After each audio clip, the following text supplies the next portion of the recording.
കാഞ്ഞങ്ങാട് മൻസൂർ ആശുപത്രിയിൽ ആത്മഹത്യയ്ക്ക് ശ്രമിച്ച പെൺകുട്ടിയുടെ ആരോഗ്യനില അതീവ ഗുരുതരമായി തുടരുകയാണ്. ഹോസ്റ്റൽ വാർഡന്റെയും ആശുപത്രി മാനേജ്മെന്റിന്റെയും മാനസിക പീഡനത്തിൽ മകൾ പരാതിപ്പെട്ടിരുന്നുവെന്ന് കുട്ടിയുടെ മാതാവ് 24-നോട് പറഞ്ഞു.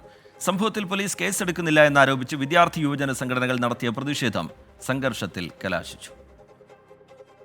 മൻസൂർ ആശുപത്രിയിൽ ആത്മഹത്യയ്ക്ക് ശ്രമിച്ച 3-ാം വർഷ നഴ്സിംഗ് വിദ്യാർത്ഥിയുടെ ആരോഗ്യനിലയിൽ പുരോഗതിയില്ല. മംഗലാപുരത്തെ സ്വകാര്യ ആശുപത്രിയിൽ വെന്റിലേറ്ററിലാണ് കുട്ടി.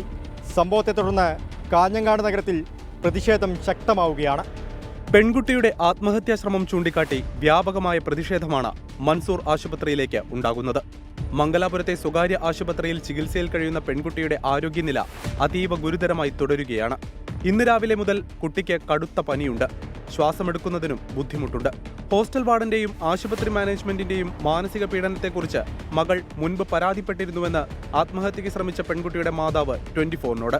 വാടും പണ്ട് നേരത്തെ അങ്ങനെ എന്തൊക്കെ പറഞ്ഞെന്ന് എന്നോട് പറഞ്ഞായിരുന്നു. അവര് നല്ലോണം പേടിപ്പിച്ചെന്നാ പറഞ്ഞു ഞാൻ അറിഞ്ഞത്. പക്ഷേ തോക്കുവാണെങ്കിൽ തോറ്റോട്ടെ, നമുക്ക് എടുത്ത് നിന്നെ എഴുതിച്ചത് പിടിച്ചിട്ട് മോള് വിഷമിക്കണ്ടെന്ന് ഞാൻ പറഞ്ഞു.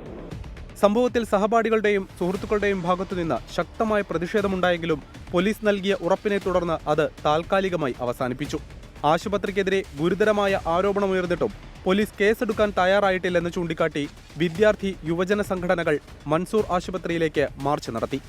SFI നടത്തിയ മാർച്ചിൽ പോലീസും പ്രവർത്തകരും തമ്മിൽ സംഘർഷം.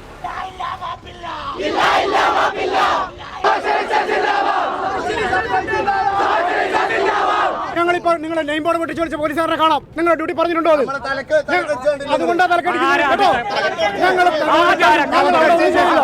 സംഘർഷത്തിൽ 3 പോലീസുകാർക്കും പരിക്കേറ്റു.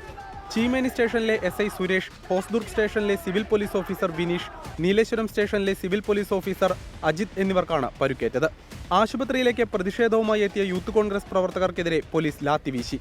ലാത്തി ചാർജിൽ യൂത്ത് കോൺഗ്രസ് സംസ്ഥാന ജനറൽ സെക്രട്ടറി ജോമോൻ ജോസിന് തലയ്ക്ക് പരിക്കേറ്റു.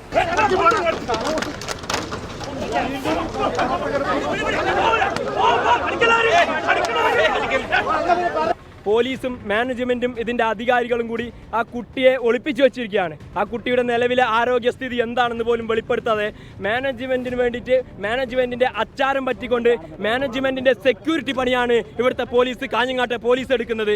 മാനേജ്മെന്റുമായി സംസാരിക്കണമെന്നാവശ്യപ്പെട്ട് KSU പ്രവർത്തകർ സ്ഥലത്തെത്തിയെങ്കിലും പോലീസ് സമ്മതിച്ചില്ല.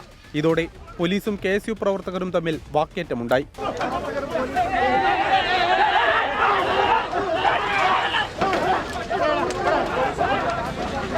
പോലീസിന്റെ കണ്ണുവെട്ടിച്ച് 5ഓളം ABVP പ്രവർത്തകർ ആശുപത്രിക്കകത്തേക്ക് പ്രവേശിച്ചു. മുദ്രാവാക്യവുമായി എത്തിയ പ്രവർത്തകർക്ക് നേരെ പോലീസ് ലാത്തി വീശി.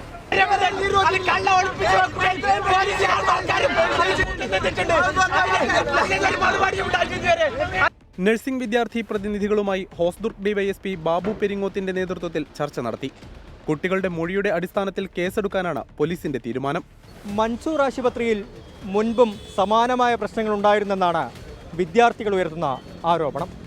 അതെല്ലാം മാനേജ്മെന്റ് ഒതുക്കി തീർത്തെന്നും വിദ്യാർത്ഥികൾ പറയുന്നുണ്ട്. ഇക്കാര്യത്തിൽ സമഗ്രമായ അന്വേഷണം വേണമെന്നാണ് ഇവരുടെ ആവശ്യം. രജീഷ് കരുവള്ളൂരിനൊപ്പം അരുൺ പാറക്കൽ, 24 കാസർഗോഡ്. പൊതുജനം കഴുതയല്ല സാർ.